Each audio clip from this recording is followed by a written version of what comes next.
Merry Christmas Eve, everybody. Welcome. We have come to the end of the road for Winevent 2023. Here we are on day 24 on Christmas Eve. I am your hostess with the mostest, Rachel, and I am here to enjoy our final wine with you before festivities begin for almost everybody today. Or actually, I guess that's not true. There's quite a few people for whom festivities don't really begin today. And actually we're being very cliche. We're getting like Chinese food and we're doing the whole like, hey, none of us really celebrate Christmas, but we just like sparkly lights like this tree.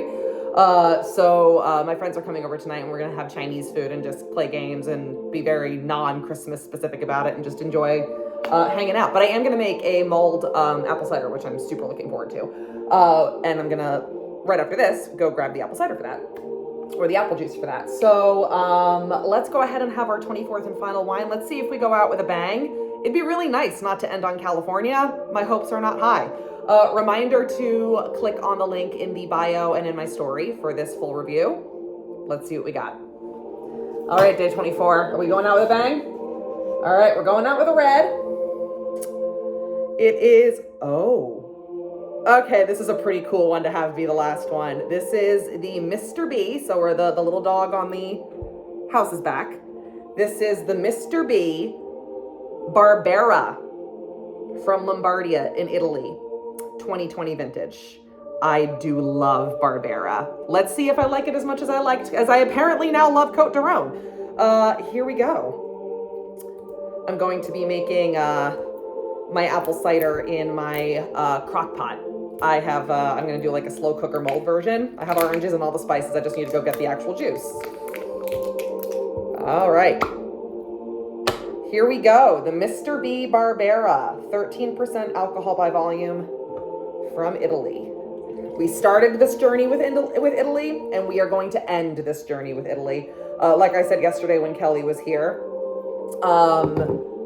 this box, I was told that this box was supposed to include South Africa and Argentina as well. It has not. I actually left a review this morning of this box on the In Good Taste site where I basically was like, hey, it's all right, but it's a little misleading. This is not a global tour of wine. This is a California tour of wine with like very few exceptions, because it was all California and then a couple of Italy, a couple of France, one Spain and one Portugal. Like, that's not really, there's a lot that was left out there. We didn't get any Australia. We didn't get any South Africa. We didn't get any Chile. There were so many awesome wine regions that I was really hoping would be represented in this box that just, it's very clear that they just stayed. We didn't even get any Germany. We got one like dry Riesling, but we didn't get any German Riesling. Like we didn't get anything other than France and Spain really. And then they just threw in that like one Portugal and that one, or France and Italy. And then they just threw in that one Portugal and that one Spain. So, it kind of feels a little like it was a little phoned in. But hey, you just got to try new ones every year and see which one's the best, right? Still, I maintain the best one we've had is the one the very first one I did from Safeway, believe it or not. The reason I haven't gotten it again is because I'm worried it's the same box every year and I didn't want to just risk that it would be the same exact thing. I looked on their website and it looked like that might be the case, so I avoided it, but I don't know. I'll keep looking. Wow.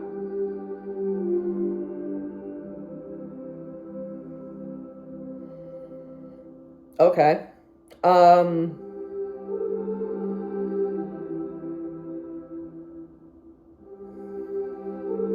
There is a note in here that I am not pinning down. Oh, what is that? It's like grass. You know what it smells like? Like a dandelion stems. Like that's the earthy quality of it. Like it definitely has some dark fruit. There's definitely like, plum and cherry happening here, but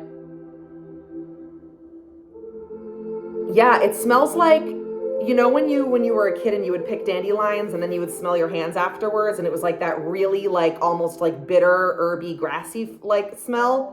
That's what's happening here. And again, that might sound unappealing, but that doesn't necessarily mean it is unappealing. This could end up being really cool the Côte d'Aron the other day had a lot of dirt and a lot of earth going on there, and it was the best one in the whole box. So you never know.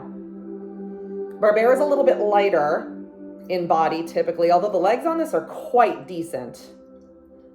And it is a pretty, there's light coming through it. It's not totally opaque. I am so interested to see what happens here. A little bit of baking spice I'm getting now too. Cloves and cinnamon. All right, let's give it a shot. See how we like it.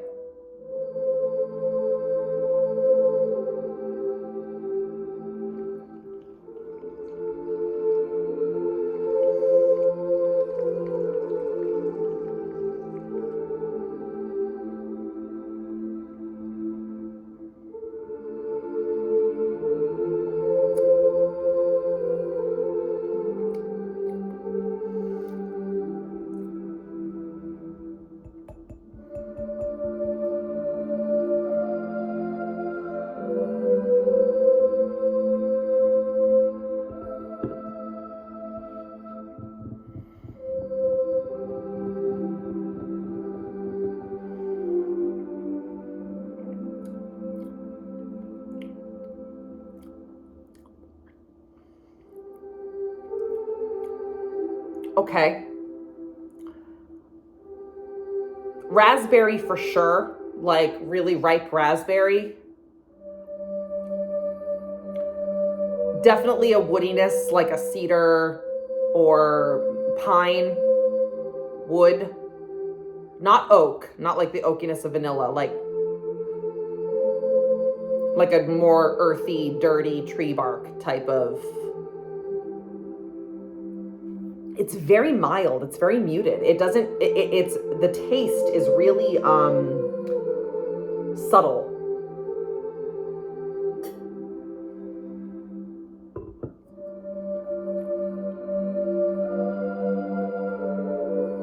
Raspberry, like just really ripe raspberry is definitely the major fruit that I'm getting off of this.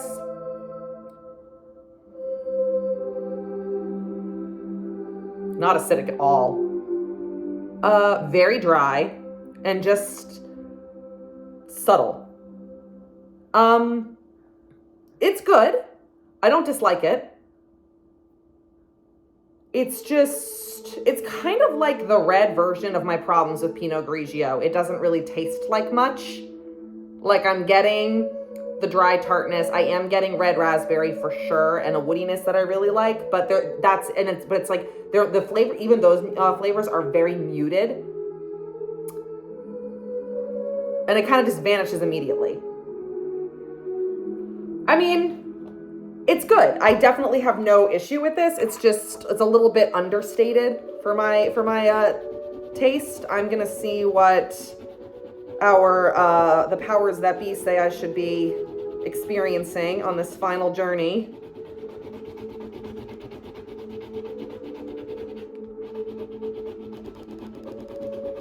All right, well, hey, I actually was right.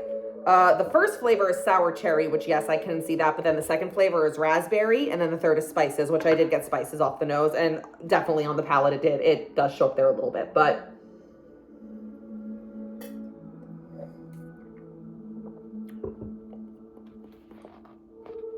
it's just very mild. Like you only really taste anything in that very first sip, and then the second that it's all on your tongue. Like when it passes through your lips, you taste it, but then once it's on your tongue, the flavor just goes away entirely, and when you swallow, you get nothing.